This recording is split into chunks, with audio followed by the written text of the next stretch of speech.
Welcome back, everyone, to Lesser Known Operators. I'm your host, Nicholas Allen, and my guest today is Nick Williams, retired Green Beret, an 18 Delta from the 7th Special Forces Group. Before that, he spent some time in Germany. And before that, 2nd Ranger Battalion at Joint Base Lewis McChord. He is now managing and working at the Brain Treatment Center of Fayetteville. You can find them at braintreatmentfayetteville.com. I'll have links to that website and his socials in the show description. As always, today's episode is brought to you by the Green Beret owned business Precision Wellness Group, Dr. Taylor Bosley. Precision Wellness Group helps you restore balance, unlock vitality, and fuel your momentum through bioidentical hormone therapy and evidence-based, personalized telemedicine. Dr. Taylor Bosley is a board-certified physician, a U.S. Army veteran, and a former Green Beret. So he knows where you've been, where you want to go, and how to get you there. And he's an actual doctor that can prescribe you actual medicine. It's a bonus.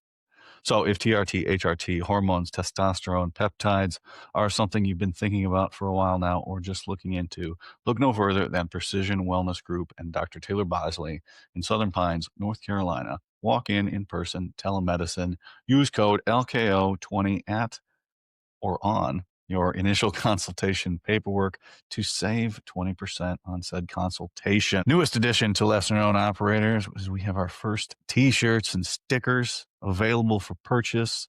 Colorado Customs Design, another Green Beret owned business. I'll have links to our new merchandise store in the show description.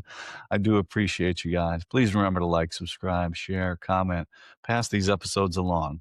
Thank you for listening and enjoy the show. Nick Williams, welcome to Lesser Known Operators, man. Thanks for coming on. Hey, Nick, thanks for having me. Absolutely. I appreciate you reaching out. It's been one of my favorite things about starting the show is just people message me and ask to come on the show. And it's easy for me. Yes, obviously, as long as you're in special operations, you can come on the show. And it's just been so cool. So, I can't wait to hear more about you and your career in the Brain Treatment Center of Fayetteville. But I got to feel like people aren't really coming to you if they've got no issues. They're not coming to you in the best of moods, right? And that's got to affect you a little bit as well, doesn't it? Yeah, it does. But I mean, you have that empathy, right? And that's where there's empathy overload sometimes. But then again, at the same time, to see somebody come from day 1 to day 20 and the progression that they have is amazing. So it makes up for all that. Because what's going to happen, right? When you guys are putting them through the program. Is it called a program or a treatment or what is it? It's an innovative treatment. So I can run you down through it. Run you through it. It's very simple. Is this the MERT? The MERT? Yes. Similar to that? Okay. It is I MERT. think I'm the one person ever that didn't have a good experience with it, so I'd love to hear more about it. Really? Yes. So it is MERT, or otherwise known as ETMS, but the difference is it's personalized to your brain's necessities. So we do an EEG right away. That's the first thing we do is an EEG. Brain mapping. Put on, if you're familiar with a skull crusher or just like a ball cap, but it has a bunch of, has 20 places it's connecting and just mapping your brain. And we get about 10 minutes of qualitative data from that. So we do that. We send it to a lab, and then they come back with a protocol based on what your brain needs. And so we're looking at alpha. So awake state, eyes closed, relaxed. That's what we're mapping. And then that's where we see from the frontal, central, and posterior of your brain if everything is lining up. So for mine, when I first did it, I had this huge peak way outside of frequency, like it shouldn't even have been there. And that's the TBIs, the concussive, all those things that stimulate when they're not supposed to, just at a relaxed state. And so we go from an EEG, we find out, we get the lab results back. You talk to a doctor on a telehealth. He reads it. He makes sure you have no contraindications to treatment. You come in the clinic. You do about 30 minutes 45 minutes of we find your motor threshold, which is reflex test just for the skull density. Just minor stimulation because it's the magnetic pulse that we're sending in, right? So we just do a basic. It's a coil that sits on your head in different locations, and when we do that, we get a stimulation out of your finger. As soon as we see the stimulation, we adjust, go down a little bit. So that way we know based on the depth of your skull versus my skull, what your goal intensity is going to be. And then we go from there. And it's in our clinic, there's different protocols, but in our clinic, it's 15-minute treatment and 5 days a week for 20 to 30 sessions. And most people, the worst side effect I've heard is a headache. And the best I've seen is somebody who came in pajamas and left, telling me they're going to go to town and do all these all these errands because they're happy to be around people again. So How is it doing that? Is it with, and this is magnetic resonance therapy? yeah, it's sending what they call trains. It's sending a magnetic impulse at a certain frequency, and it's just a.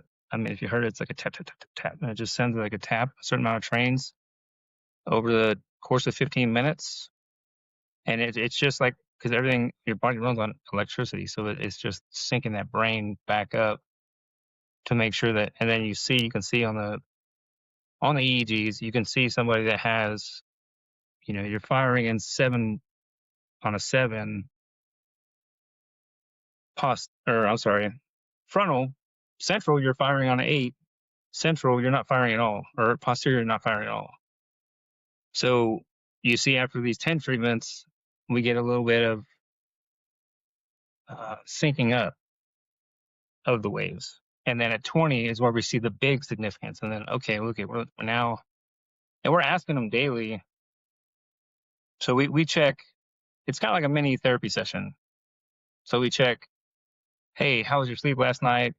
Quality sleep, you know, all right, make sure that after treatment, you're going to have some sugars. Did you get your morning sunlight, right? Because we want their circadian rhythms to be back on track. So, hey, did you get 20 minutes of sunlight before 11 o'clock? Direct sunlight, not, anything else.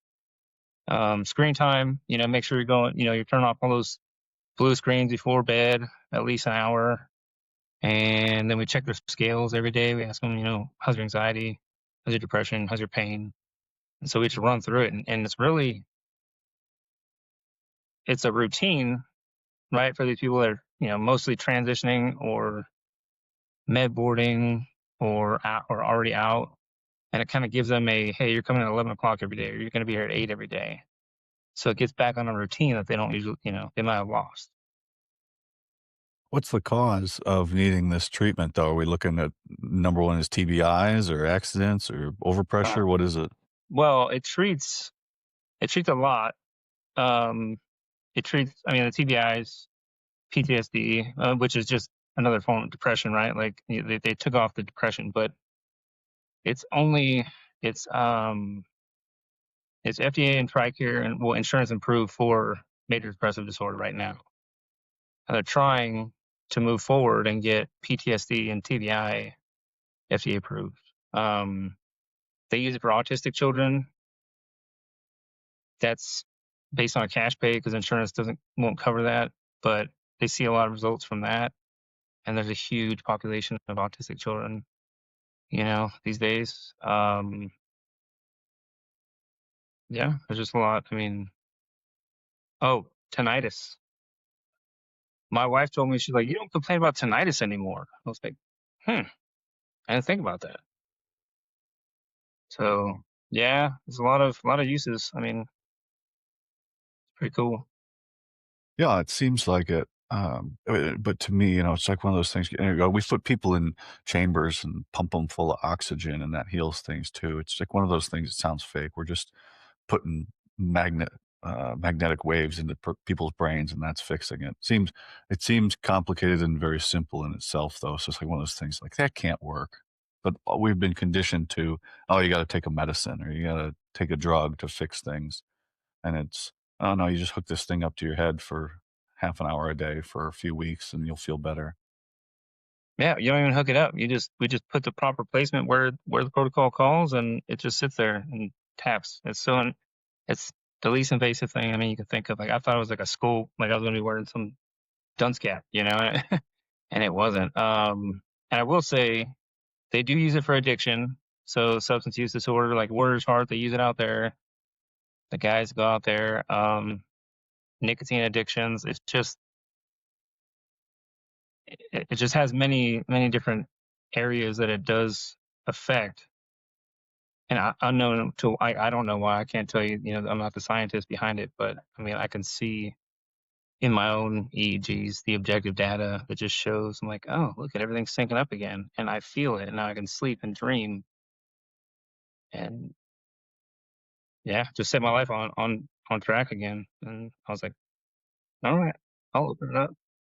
What did you know about this program before you started working there? Anything, or is this all new to you?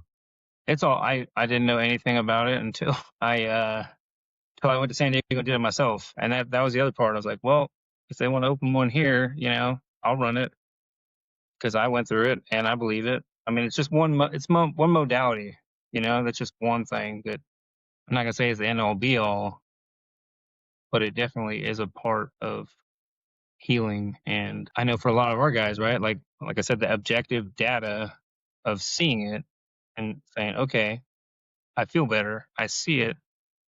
I mean, we have the scales. There was the study that I did, PTSD reduction was 54% in the questionnaires, 7% reduction. So it's because we do PCL, GAD, and PHQ testing on a daily. So what's a typical symptom that's causing people to get to your therapy down the line? Or what have people already tried? Getting Or is tired of this taking now being medication. something Okay, is this now something that's being suggested as a first attempt to fix something now instead of just way down the line? I wish, but no. It's you're gonna have to get to the point where you've taken medications and you're frustrated, and like you're just at that point right now. I mean, and this Yeah. is, I think, the first people to use it in the military, I'll say it's 2014. There was an LNO out at Walter Reed that was trying to find somebody to help, something to help, and sent them to California to do this, and that's where they found like the results.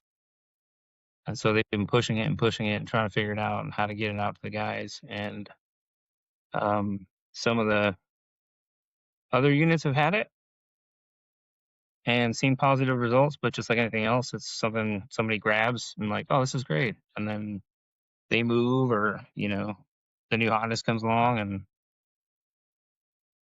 it's not there anymore. So we're like really the first ones in Fayetteville to have this type of access and treatment.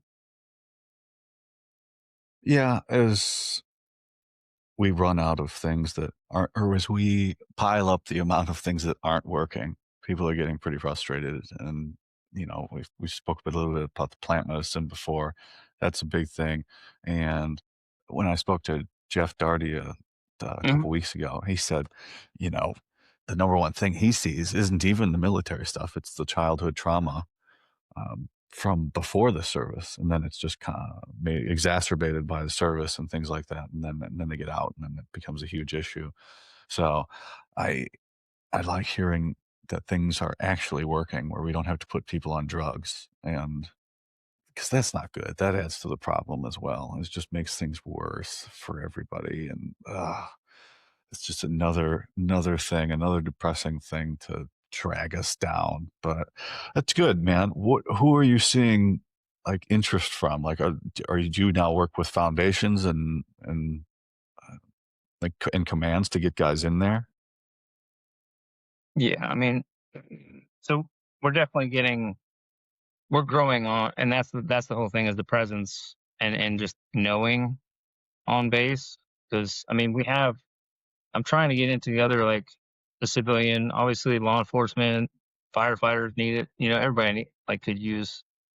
Everybody that's been through trauma, anybody can use it, really, honestly. like just to get your brain backtracking the way it used to be. You know, when you could sleep anywhere on a rucksack and just knock out versus Those were the being in days.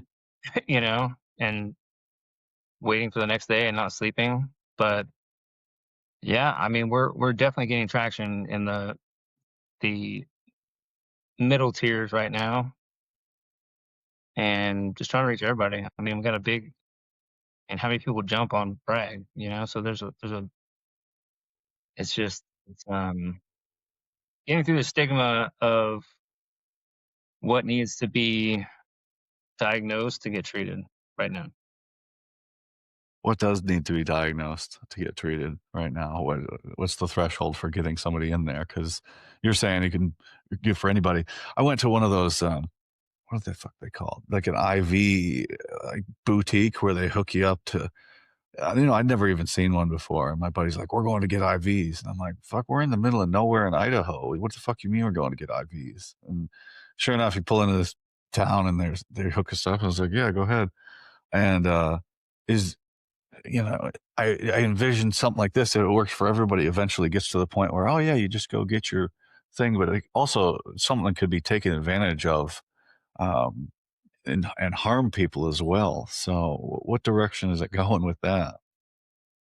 As far as what we're doing, I mean, it's you do like I have not. There's no repeat offenders, if you will. You know, like people aren't doing Really? it and being like, oh yeah, let me come back and do. You know, like I just actually reached out before this to a few people that were more some of the beginners coming through about a year ago, and said, we're actually, and a couple of patients in California. And I was like, hey, man, just I'm about to have a talk. Do you guys, would you do it again? And do you have anything for me? And like, absolutely. If, I believe in it. And this is May of last year when I went through. And this was telling me them today, saying that they would do it again if they need, what I mean? Like, not like, oh, right now, let's go. But they thought it was worth it to do it. Um, when I was at Walter Reed, there was, I was at Nyco is across the Mhm. street from where I was at the fake Nyco, which was quite depressing. So I didn't really get anything out of it except my, 15 days or whatever it is, 10 days, 20 days inpatient, which worked out financially for me. I didn't know until later, but it worked out. But, Yeah. uh, this one guy there, he was telling me he's a Ranger Battalion first sergeant, and he goes, "Yeah, that's Nyko over there." And he's like, "Yeah, you just met with his buddies and from the unit," and he's like, "Yeah, they're here to get a tune-up." And I'm like, "What the fuck does that mean?" He goes, "Well, I don't really know, but they're getting the real tune-up, and we're getting this over here." And I imagine at that time in 2016, that was something that was part of that tune-up, and is now becoming mainstream, right? Yeah. I mean, it makes sense. I mean, you could do, I mean, checking because you can redo an EEG and see if everything's still synced up. I mean, it's also behavioral based too, right? Like that's part of it.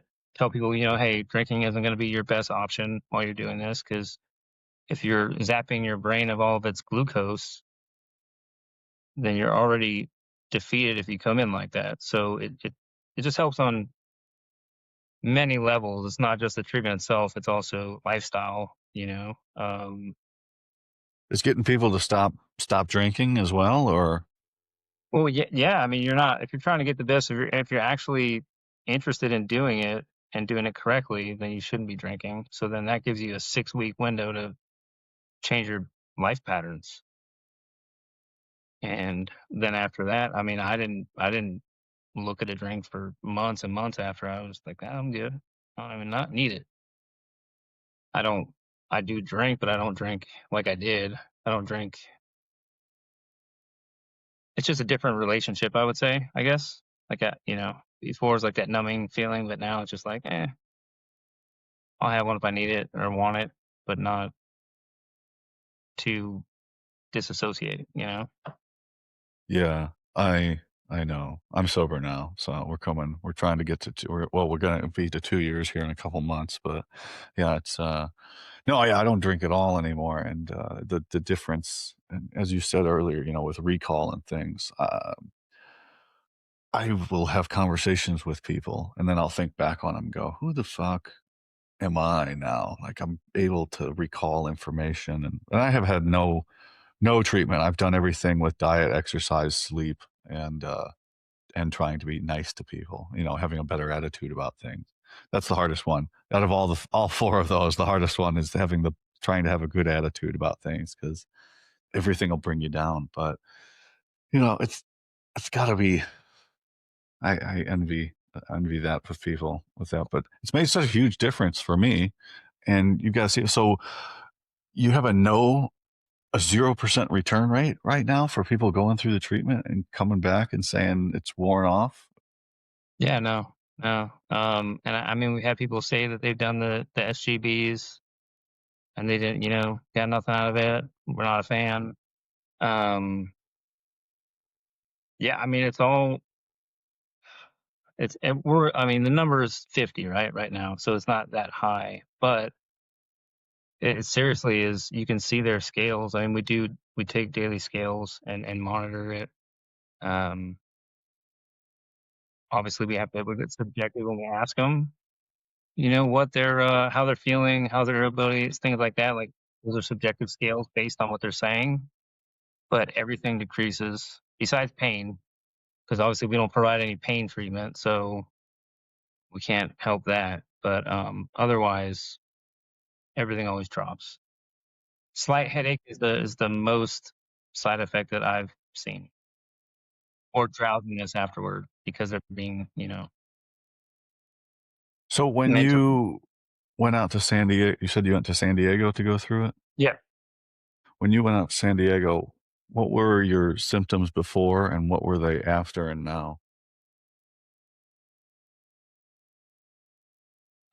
It was a matter of I was just pissed off at the world. I was that depressed dude who was just angry, taking it out that way because I was working myself to death, right? I was, you know, dropping my kid off,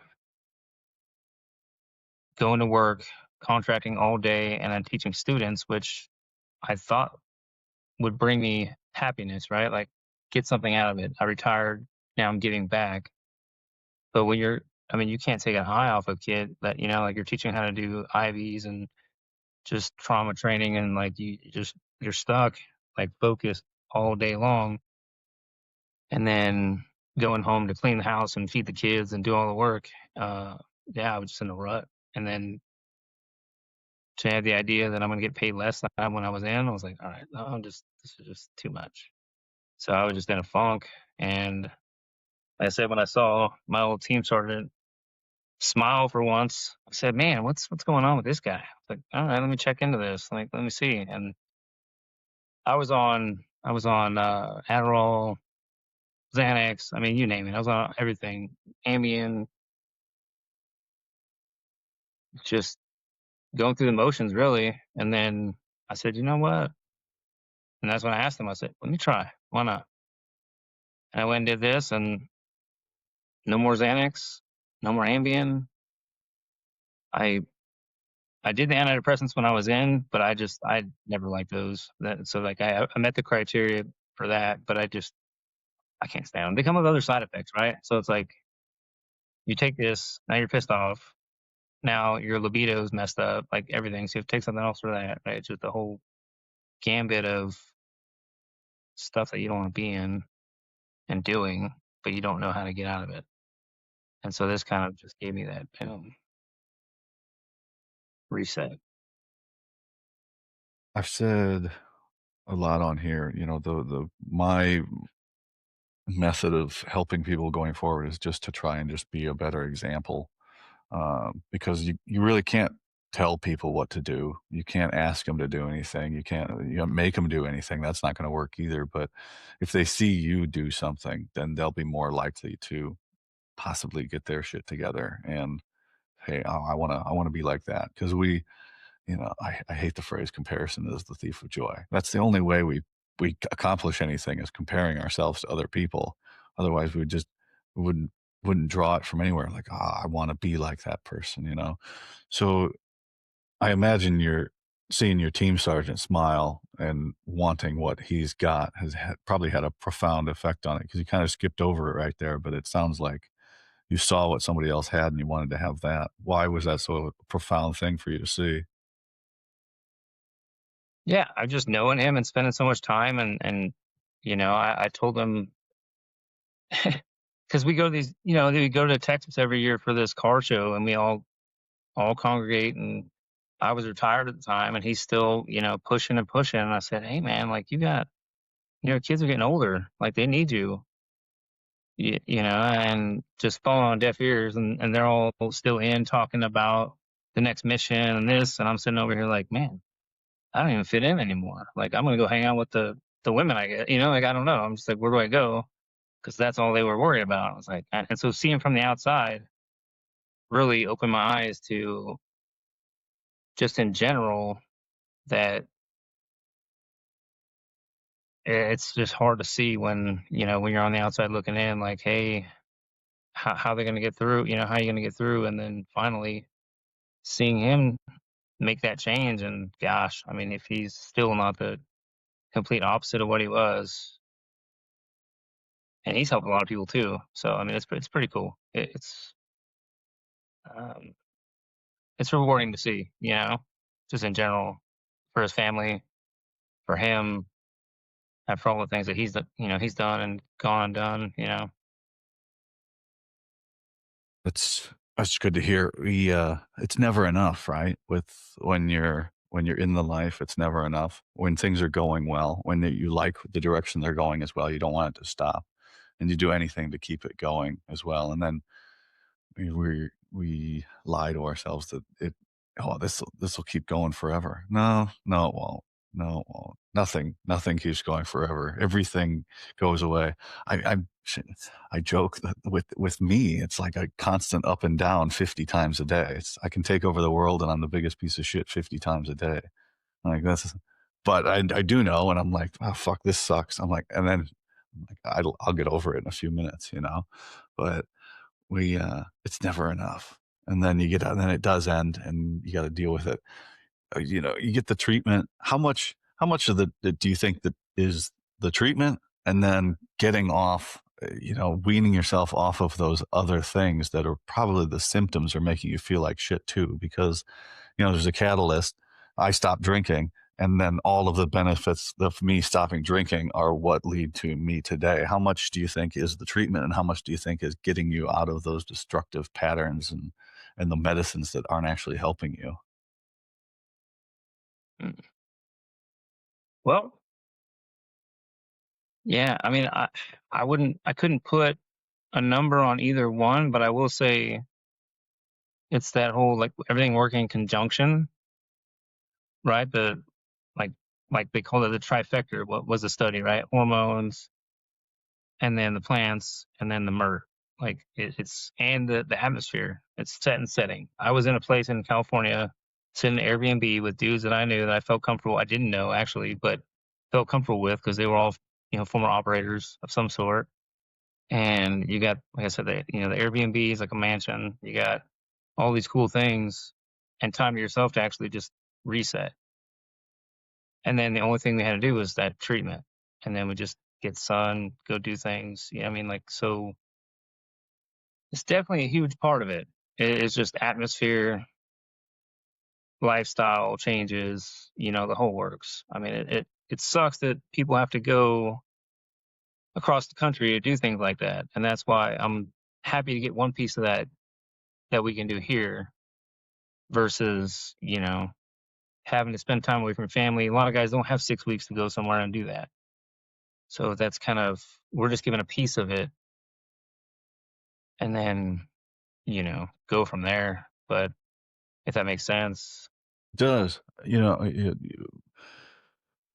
did a full immersive thing. You went off. You're completely secluded. This is your job, is to get better, and that can work too. But that works if the family's bought in on it as well. If you have a family, uh, I imagine some people will go, fuck them. I need to get help now, and then you come back and you're dealing with the same issues, and then you're clashing back and forth.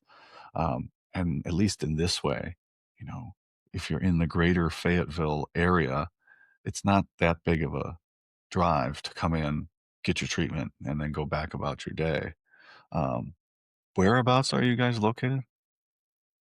So we're Cliffdale Riley area. Okay.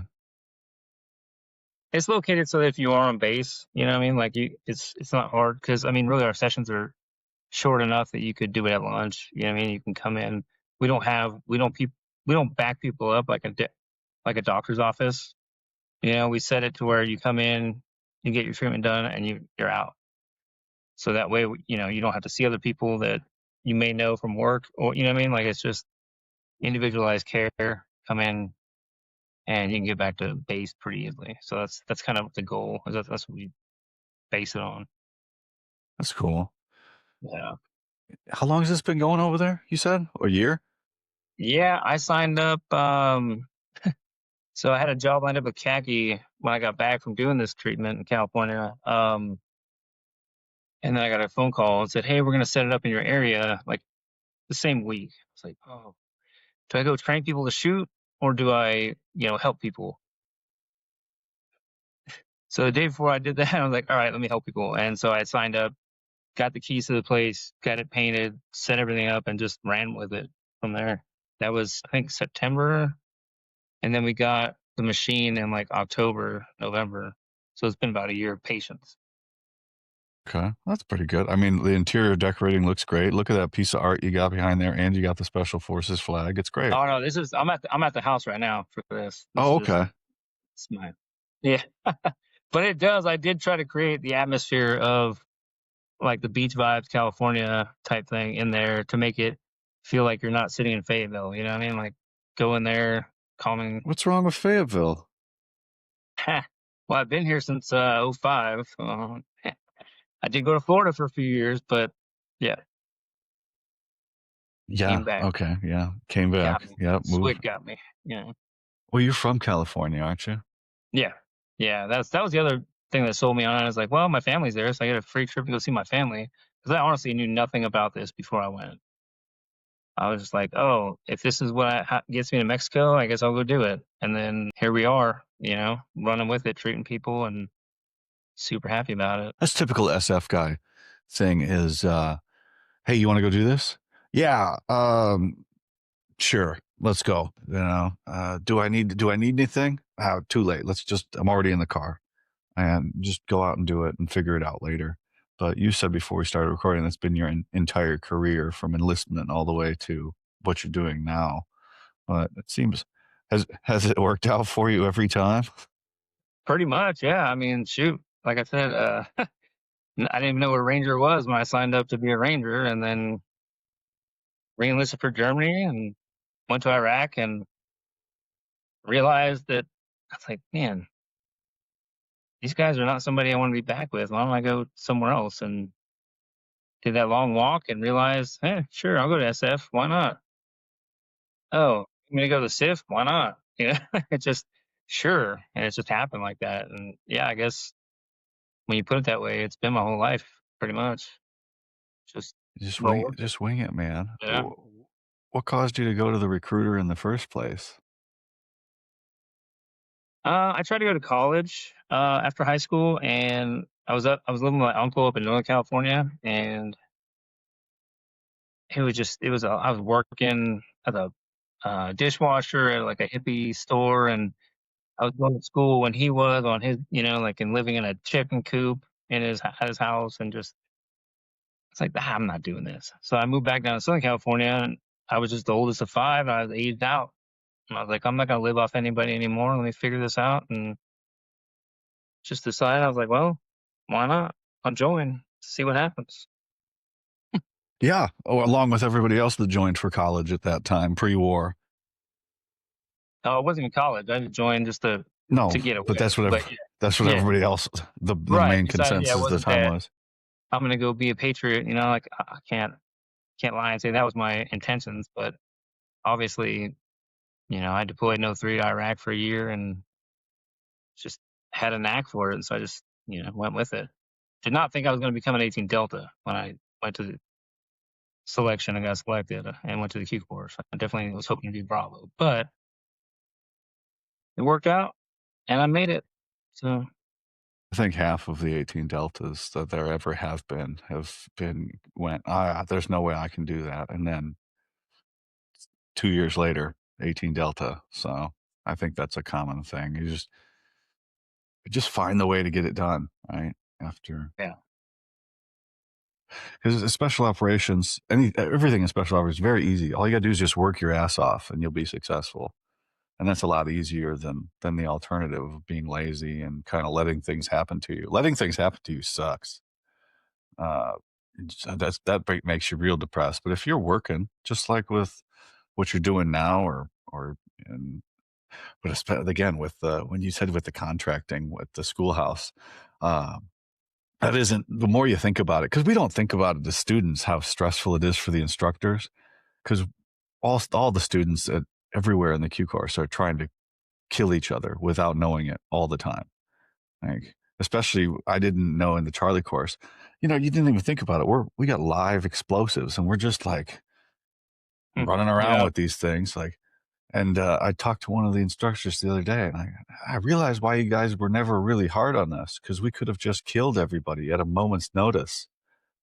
If, and things like that. He goes, yeah, that is a consideration that we had at all times because you guys it's just one wrong thing and somebody's bleeding out or blows up. And that does happen from time to time as well. But yeah, it's Q course is a weird fucking place, man. And it's got to be even stranger as an instructor going, what the fuck am I doing back here? Yeah. No, it's I mean, and that's what I was saying. You can't take your eyes off. I mean, there's just certain parts, it depends on what you're teaching or what you're doing, but I've watched a kid try to put an IV. He put the arm, like this, and was going towards the wrist. I'm like, but if I would have looked away for a minute to look at my phone, I wouldn't even seen that, right? So like, it's just you have to be on their asses. And but now Is I get that to hear bad? It sounds bad. a contract every now and then for the Q course, and it's fun just to see like from a now I'm not teaching, I'm just there, and get to see what's going on and kind of guide some of them a little bit. So that's a funner aspect of it nowadays. Like I was just Yeah. out at Sear recently. It's cold as heck, but just even seeing what the changes have been in that course, so like just the progressions. I mean, I think I went through in '05, You so went through 20 an years 05. later, yeah, 20 years later, I get to see what they're doing. I'm sure it's just correspondence courses by now, right? They just do it over. No, they No, still get some fun. they can keep that. Fuck it. Yeah, right. Probably one team sergeant said he's like, "Yep, did it once, probably never do it again." And once is enough for me. Um, Well, it's funny. They were talking about this the other night. So back when I was in Ranger Time, when I first, joined, my squad leader got SEER as a reenlistment incentive. Like who other than Rangers would do that? Like a reenlistment incentive to stay in to go to SEER school. Like, okay. I we had our supply guy went, and we told him not to go, and he went anyway, and he passed, but he come back and he goes, "I can't believe they're legally allowed to do that to people." And well, we told you, and but now you're in the club. Now we couldn't tell you all the whole thing, but now you're in the club and we can talk about it. And he goes, "Fuck that! I'm never talking about that shit again."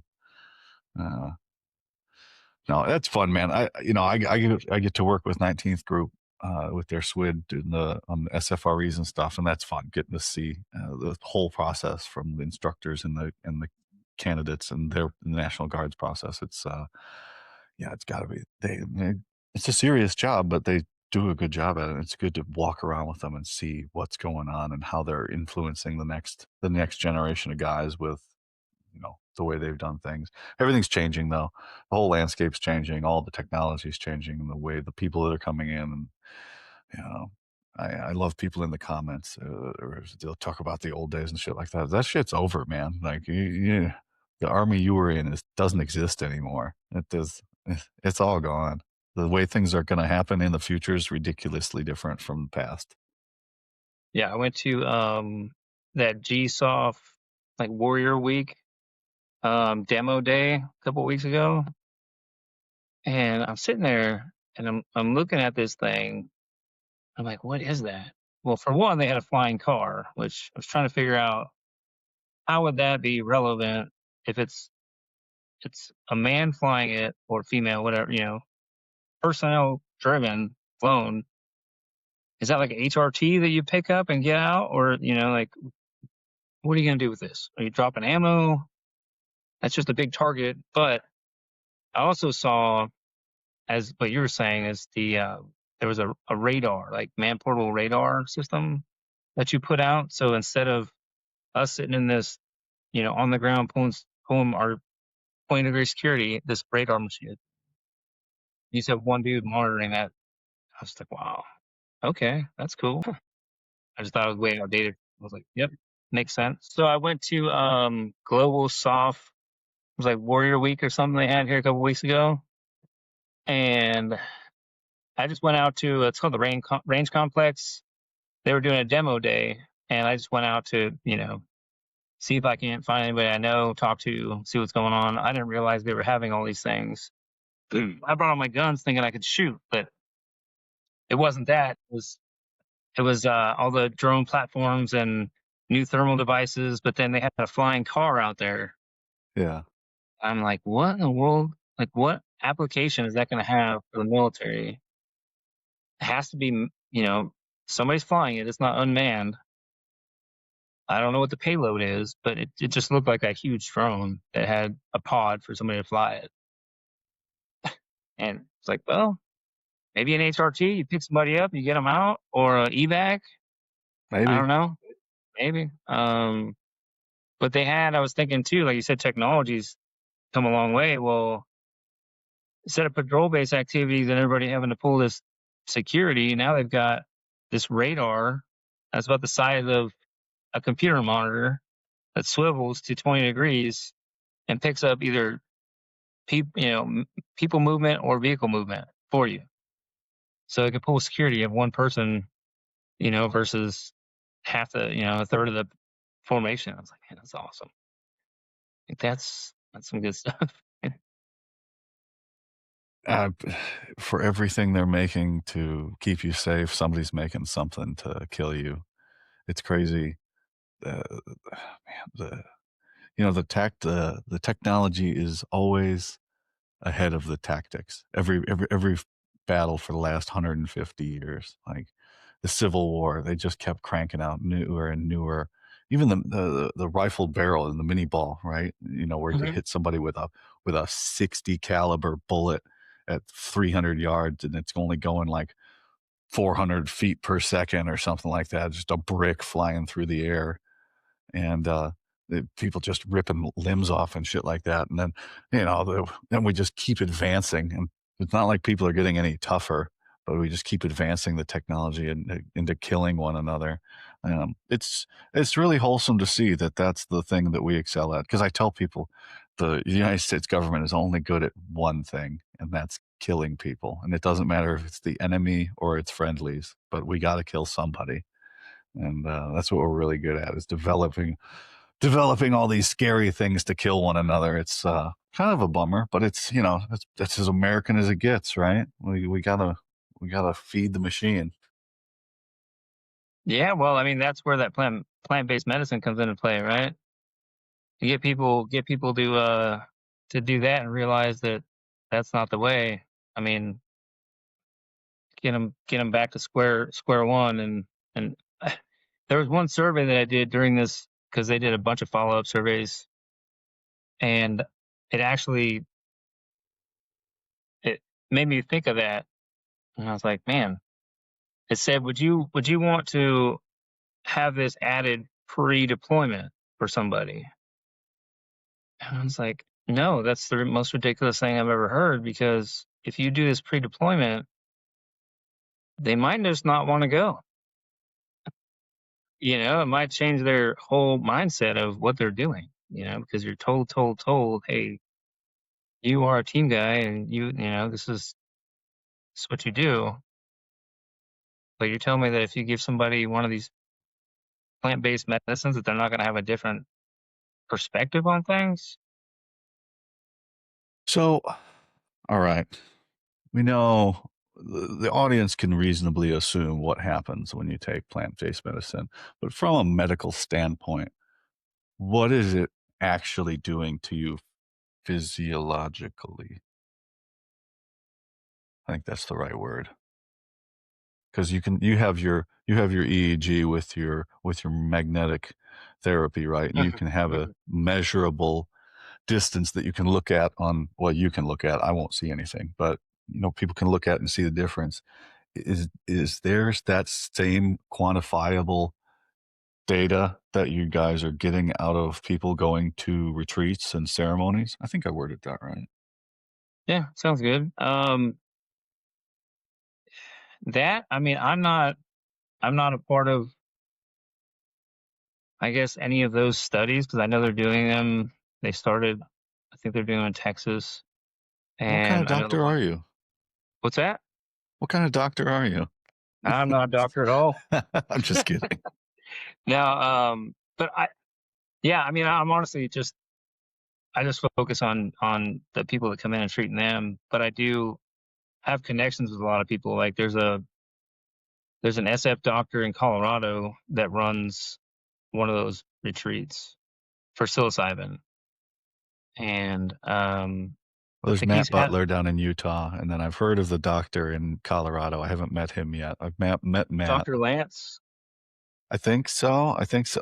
He's the biggest one doing it. It's interesting as I get more acquainted with the community again. I've only been plugged back in since January. I was completely cut off from the community, and now I'm starting to become aware of. You hear things out there. Oh, there's this doctor in Colorado, and there's a guy in Utah. I was, oh, that's Matt. Matt's got in Utah. He does his book just came out, and there's people all over the place. So now you're in Fayetteville. It's just home Green Berets plugged in, doing things to help our community all over the place, and it's I don't know. I have this map in my head of where's everybody's at, and it'd be interesting. It's not really like a safety concern, but it's not for anybody else to see. But it's like one of those librarian sort of historian things.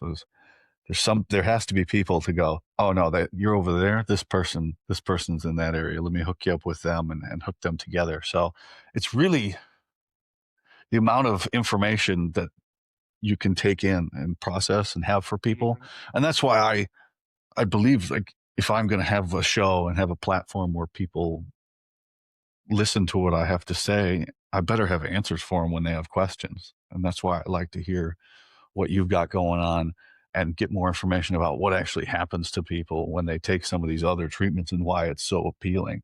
Because to me, I just know I'm not interested, not like one little bit. If I was, I would just go do it because I'll just go. I'll talk and do anything. I will do anything, but I'm just not interested at all, and things like that. But I I like to know where everybody's at and See? what the benefits in some of these things are that we can see. And I'm also very kind of like matter of fact. I like to tell people, oh, X, Y, and Z. Yeah. So when I went to Ambio, so when I went to California, one of them was a ranger, right? And he had never done anything in his life, and he was comfortable enough to go down there to Mexico and do like the hardest, you know, Ibogaine, do the hardest one you can do. Went right to the top, huh? Yeah, Oof. it's like an 8 hour. I mean, it's from what I understand, it's the hardest one out there. And It's that's what Matt said. That's the one you need like a fucking doctor on station to because people can go into cardiac arrest and shit. yeah, they do it.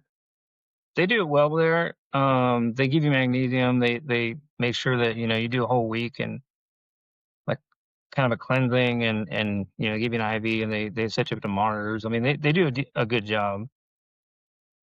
But I would say, and I'm not nothing against Ambio and that, but the psilocybin, you can get the same effects in the United States without having to go overseas, or Mexico or wherever, South America,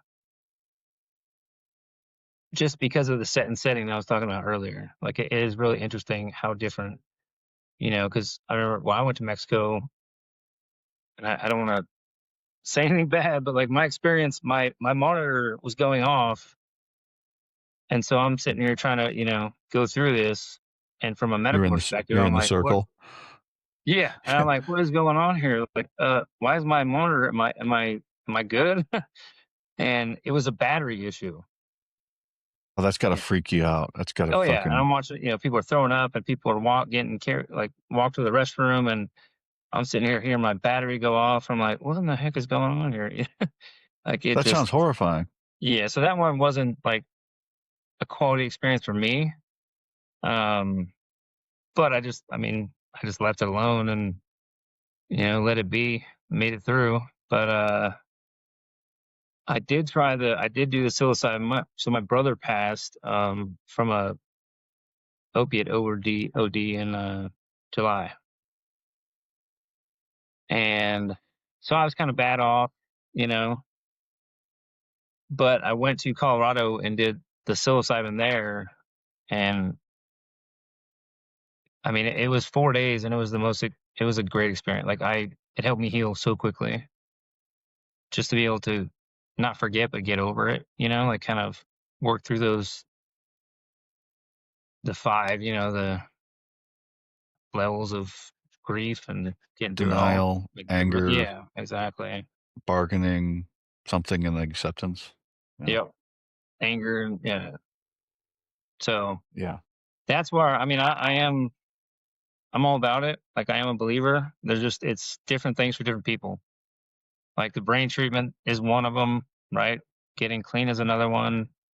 Doing your things, doing your proper routine, getting your sunlight, being healthy, right? Eating healthy, working out. You name it. There's just so many different factors that fall into everybody that sometimes they just fall off. Over the last year, I've seen that's like, okay, this routine is helping people. This routine is, if even if it's not the end all be all, it's doing something for the good.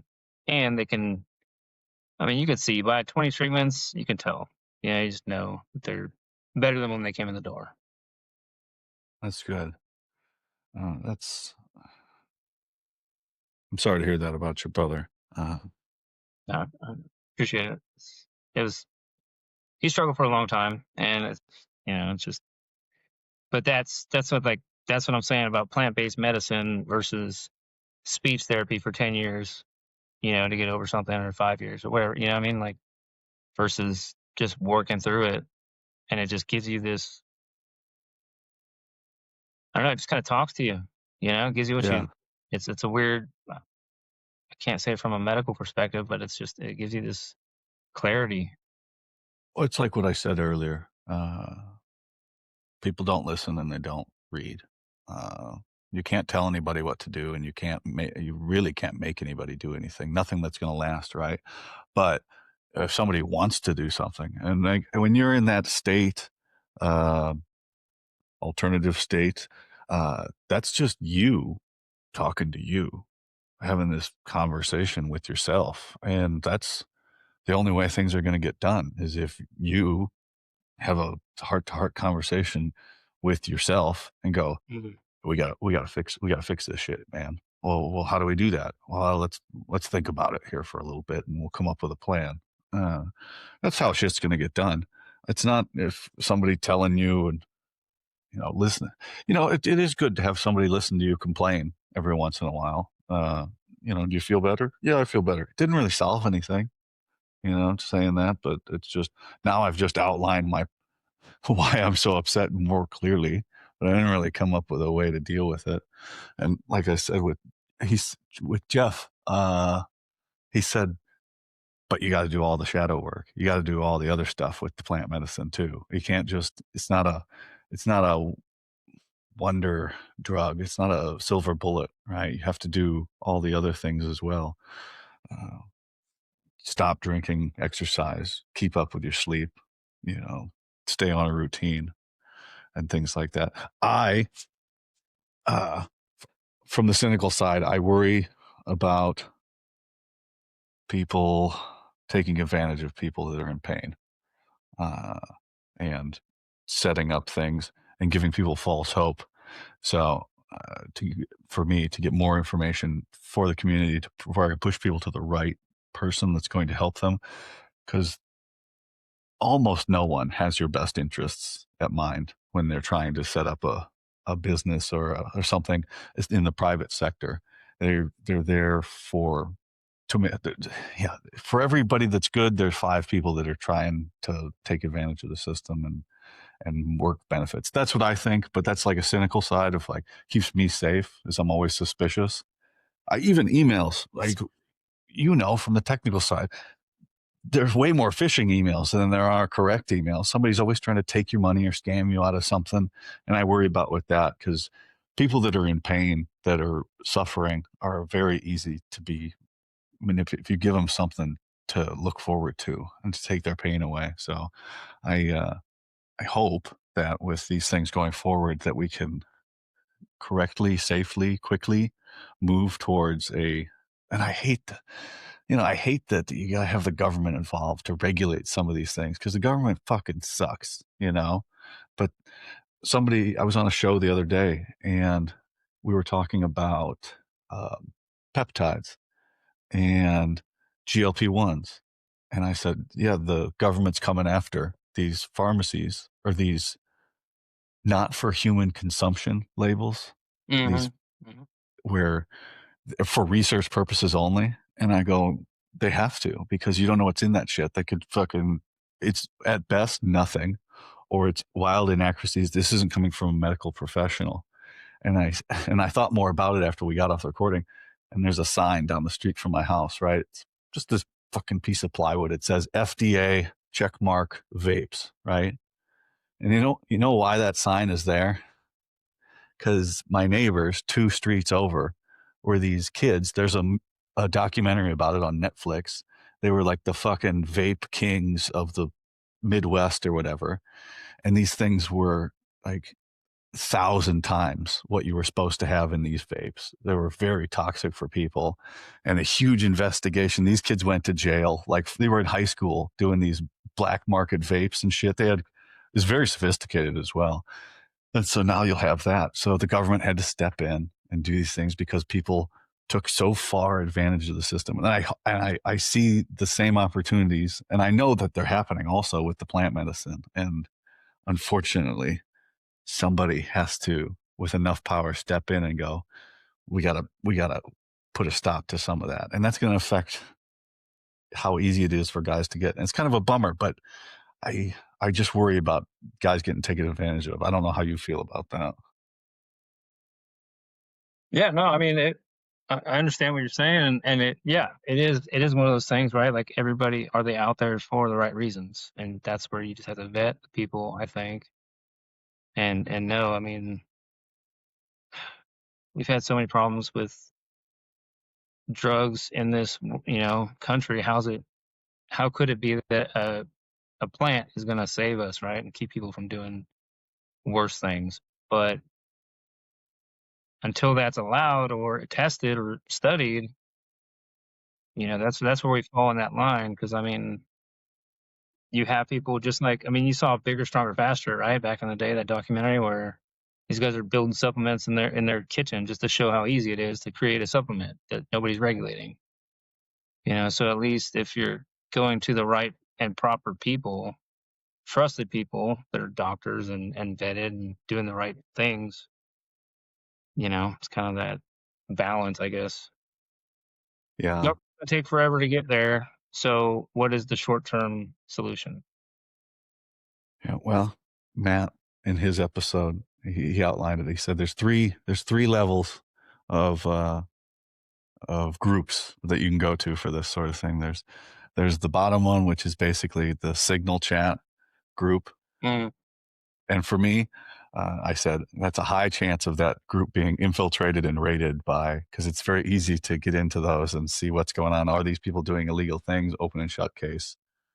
And then above that, where he's at, he's established a religion in Utah and they do ceremonies and mhm. they're not in bed with the government, but they're open doors and they shake hands or whatever. And then above that is the DEA waiver. And he's like, there's $100,000 gap in between the religion and then that one where you're completely off on your own. But he said, anywhere in the first two, and then the bottom one, that's where your Netflix documentaries are going to come up later. And you don't want to be a part of that, being interviewed for one of those later of, oh, why are you in prison for 50 to 75 years? No, it's Thank you. every, everything takes time, man. Everything takes time. And unfortunately, but a lot of guys don't have time. Like Yeah. if you're miserable now, if I'm in pain now, God, I don't want to fucking be in pain anymore. And we got to get people to the right things and the right people, and because split second decision you can't take back, and Right. it's I mean, really that like going back to this center. I mean, that's the thing is like, I mean, think about the top three things, right? Loss of identity. Say you're going through a divorce and now your career change. Those are all the major things in the DSM-5 that are top changes in life that are going to cause these things.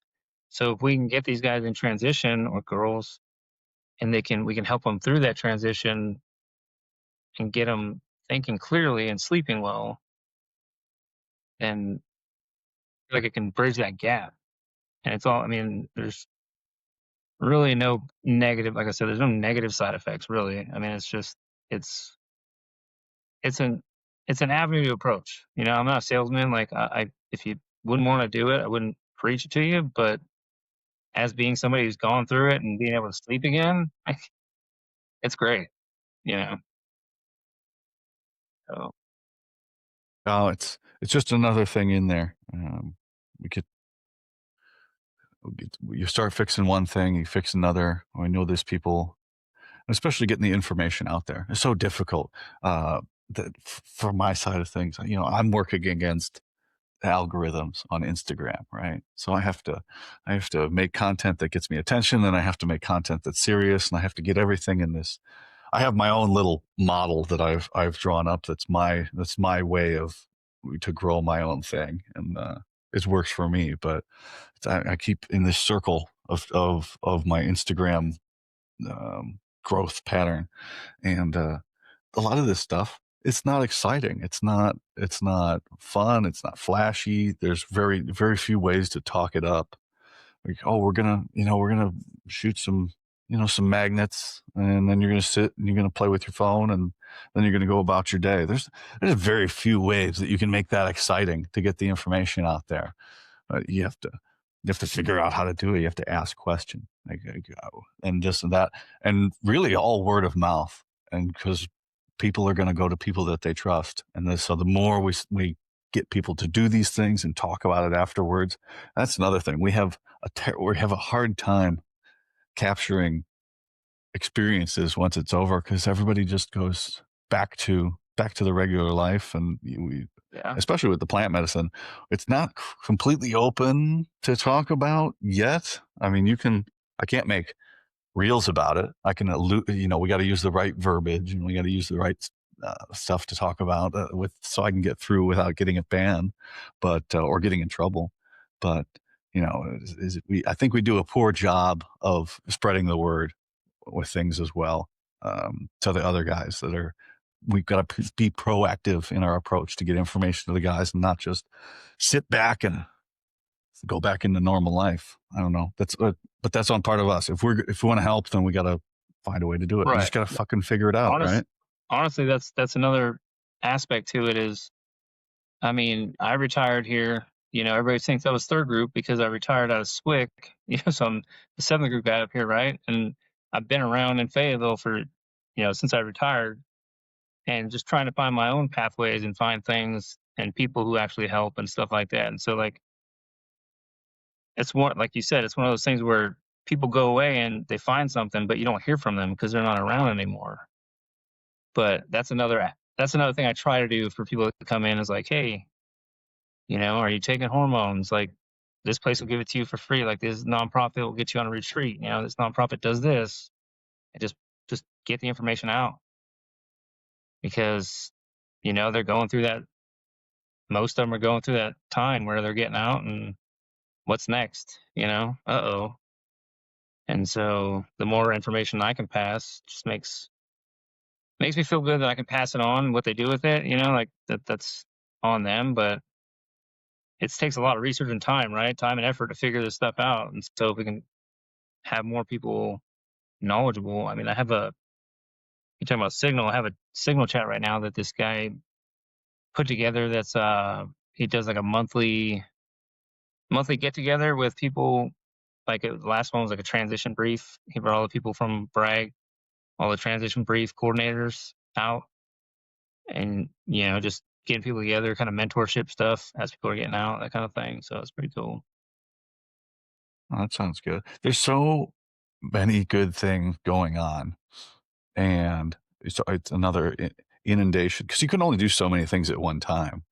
And but to get the correct information, you just have to ask people. I think that's the hardest part that we put ourselves in. Oh, you're not willing to ask. You don't want to bother somebody, but you'll go, hey, can I borrow your lawnmower? You'll do that before you go, hey man, I'm having this issue. Can you help me out with this? Well, yeah, they probably have that answer too. You know, I don't think anybody could come up with any question, especially for me, is like that. I would go, whoa, that's too far. Why'd you ask me that? It's just normal life. We all living life sucks, sometimes. Who would I be to judge somebody on the level of suffering that they're having in their lives? I'd be a piece of trash if I did that. Like, just ask the question. Your friends will understand. And if they're not, then they're not your fucking friends. Um, Time to find new friends. That could be depressing as well. Maybe you don't want to bring that up, but I don't know. I think we just need to be more like a team, like we were. Yeah. Yeah. Well, and just made me think of like an aspect of, when you get pissed off because somebody does something stupid, and forgetting, like you said, you don't know what someone's going through. So you're just making yourself upset for something that could be, they might be having the worst day of their life.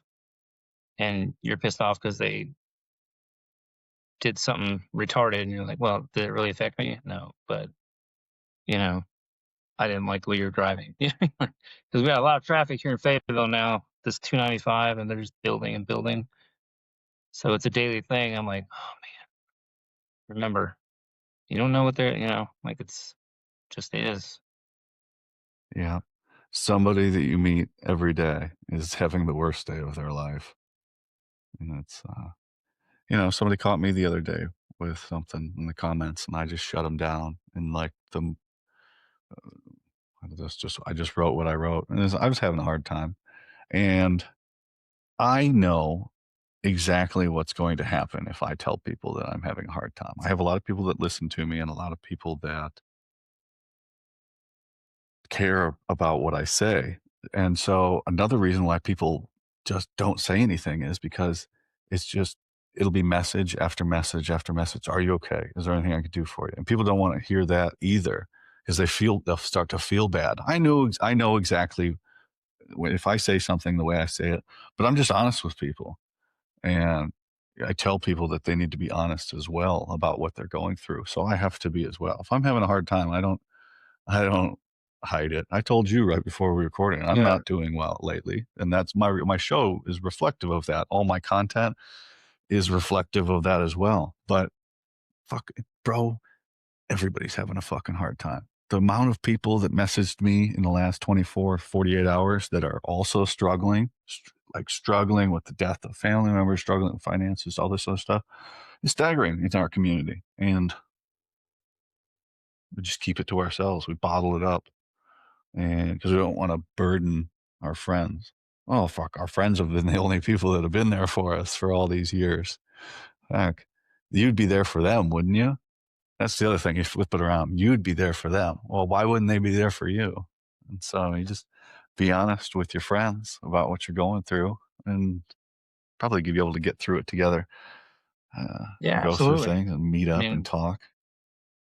it's that, it's to humble yourself, you know what I mean? Like, and the ability to actually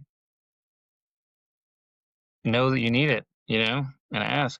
I mean, I've got a lot of people that I think now that I'm in this role, um, it's definitely open an avenue for people that, do reach out, which is great. I have no problems with it. But then I realized like sometimes I forget that I need it too, because I'm giving and giving and giving. So it's yeah, I don't know. It's one of those things. It's interesting dynamic to It figure is. out. It is. I say, been saying, um, be careful who you let drag you into hell, right? If you're no good to yourself, if you give too much, so much to others that you can't help yourself, even. And I try and think about that, but we all we all do it. We just we're very quick to jump up and solve somebody else's problems, but we deny or just won't even acknowledge the fact that we have our own. And it's a bummer and it's hard to talk about. And it just is what it is, man. Life is stressful. And then it gets better. And then it gets worse. And then it gets better. And no matter what situation you're in, you have your bills taken care of, your family's okay, things like this, then you'll just have new problems. It's not like the things will all go away. You'll just have new, different problems when everything's squared away. That's my when I first started bartending, the boss. The first thing he said to me is, "Everybody's problems are just as important to them as yours are to you." I've always thought about that um, with everything.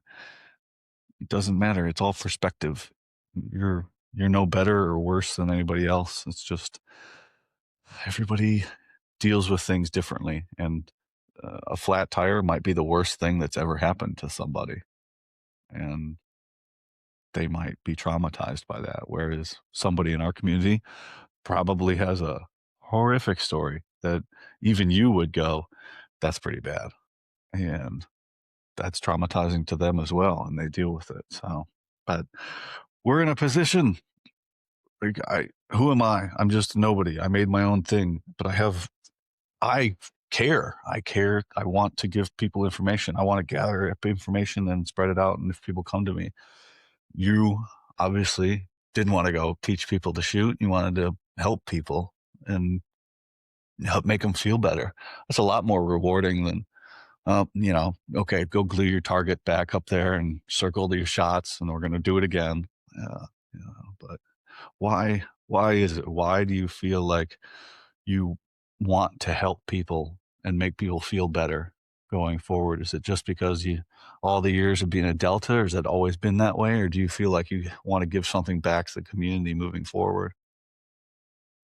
I think it's a combination of all of that, really. I mean, you think about it when you said talk about Jeff and childhood trauma and stuff. Well, I mean, I was the oldest of five, so I was already a provider, as a child, and a mentor and a helper. And so I think that it's just been ingrained in me for so long that the military career was a catalyst for it. But then I realized, after I slowed down and, even I mean teaching, right? Doing that, I was giving back, but there was no growth. I don't want to teach the same thing over for 20 years to be the rest of my life. And so like this was at least every person's different. Every person gets a different outcome. 9 times out of 10, it's been positive, obviously. Like some people, I mean, I don't think I've seen anybody really, like, I don't want to say 100% because they might not be truthful, but nobody's gone in there, come out that I've talked to and didn't have a positive result. And like I said, it's not like they're coming back to get more. And the guys that, like I said, I went through, they were totally happy. They're all successful still. You know what I mean? Like they're all out of that funk that they were in, that we all were in to do it in the first place, and still going. Um, yeah, I think it just came from always being a provider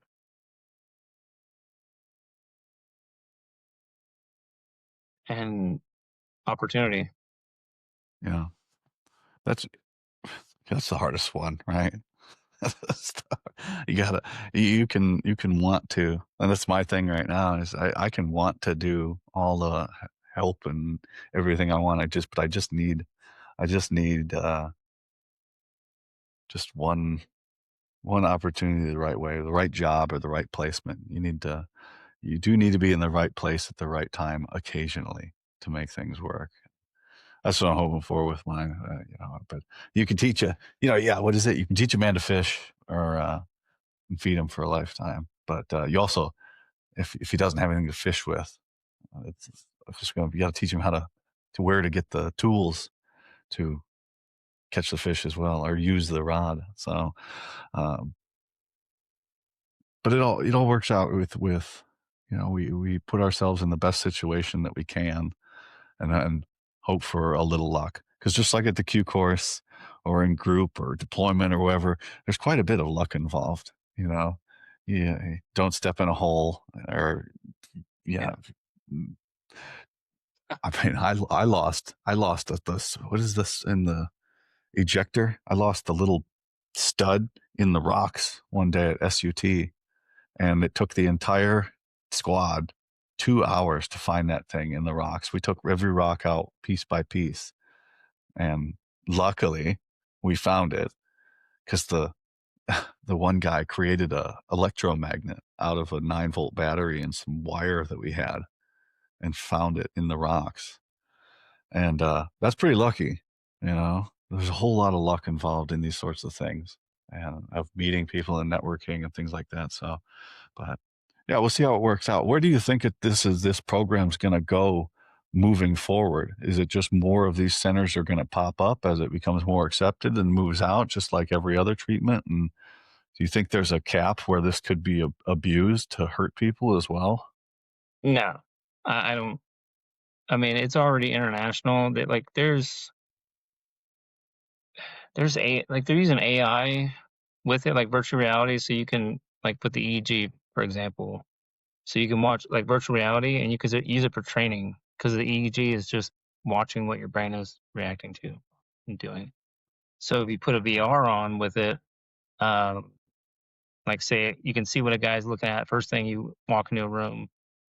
Where your eyes going? Those kind of things.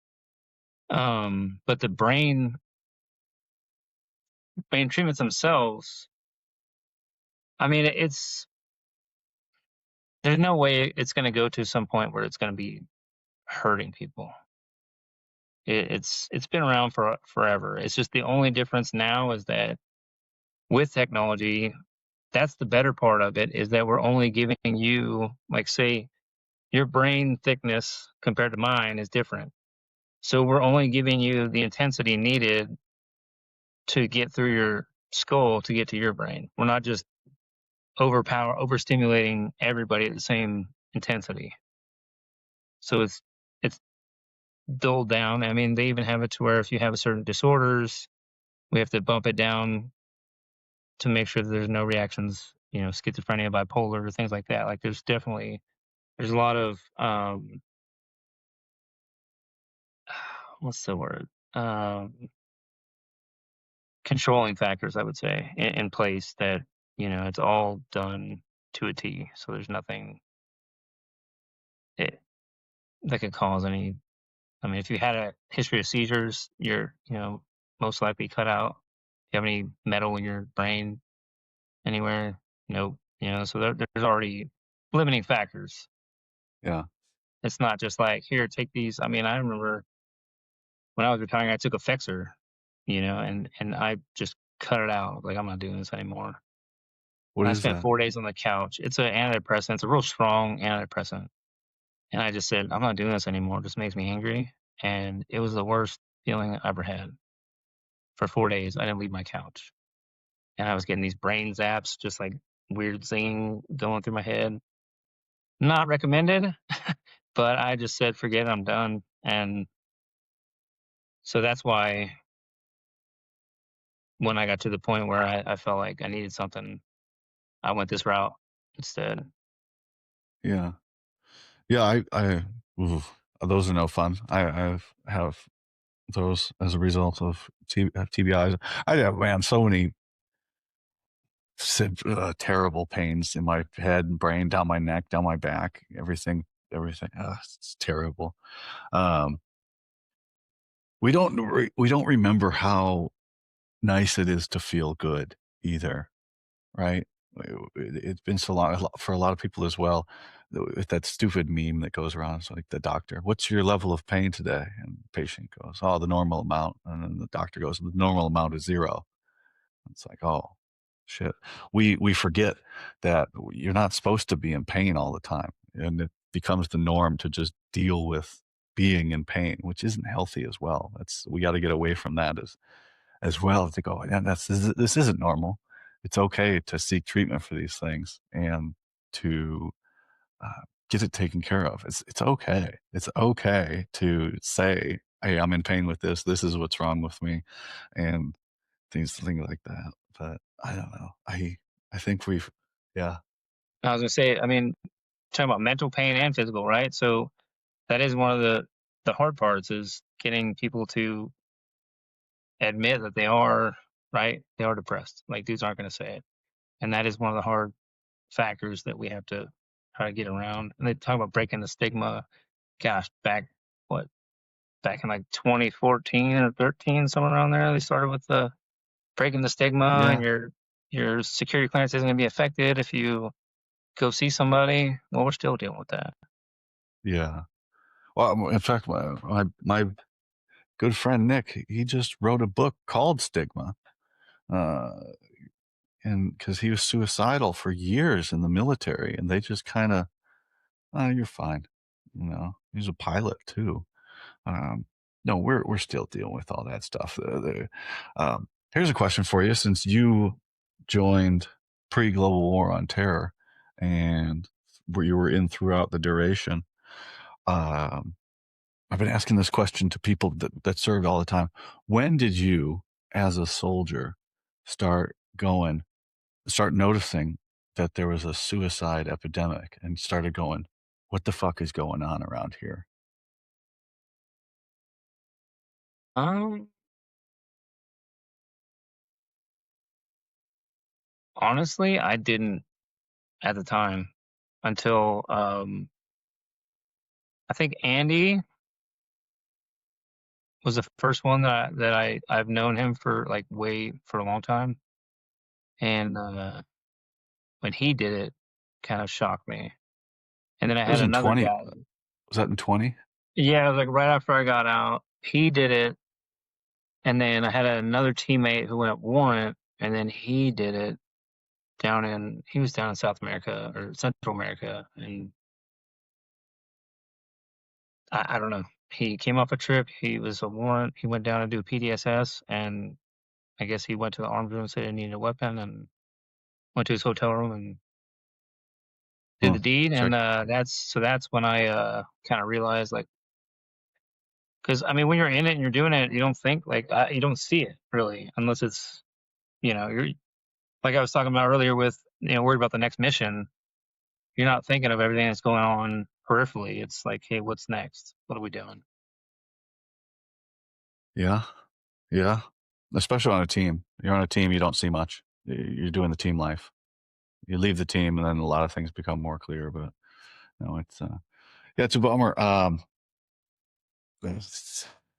don't know. It's just one of those things. That's why maybe you'll understand this. It's like we don't get better at anything unless we practice, and it is practice talking about suicide and and making content is terribly depressing. It's so Yeah. we talk about an unhappy subject, and people treat it as like a cold. You talk about you're going to get sick, and you get a virus, and that's how it is with these sorts of things. So you've got this sort of treatment, and with information, but not pushy, right? Because again, you can't push. I don't tell people to do anything. I don't even tell people to go to my sponsors or for the show, right? Here's the information. I'll tell you, this is the reason that he's my sponsor is because this is who I go to. I don't in my other stuff, my affiliates. Go buy it, don't go buy it. I don't care. I like my stuff is the show is is is propped up by me. It's not by my by I don't listen to anybody. There's no voice for the show. But the information all comes from the episodes. It's, hey, this is out there. This is out there. And then this is out there. And I have a summary in my head of all the people that I've talked to. And but it's all a process. And yeah, interesting, isn't it? It is interesting because we all are at different stages of grief after we get out of our career. I didn't get to do what I wanted to do. I only got to be in for 8 years when it was over. And we're all in these different stages of grief after we get out. And then I mostly realized that it doesn't have to end. You're, as my sergeant major said on the day I got out, you're a Green Beret for life.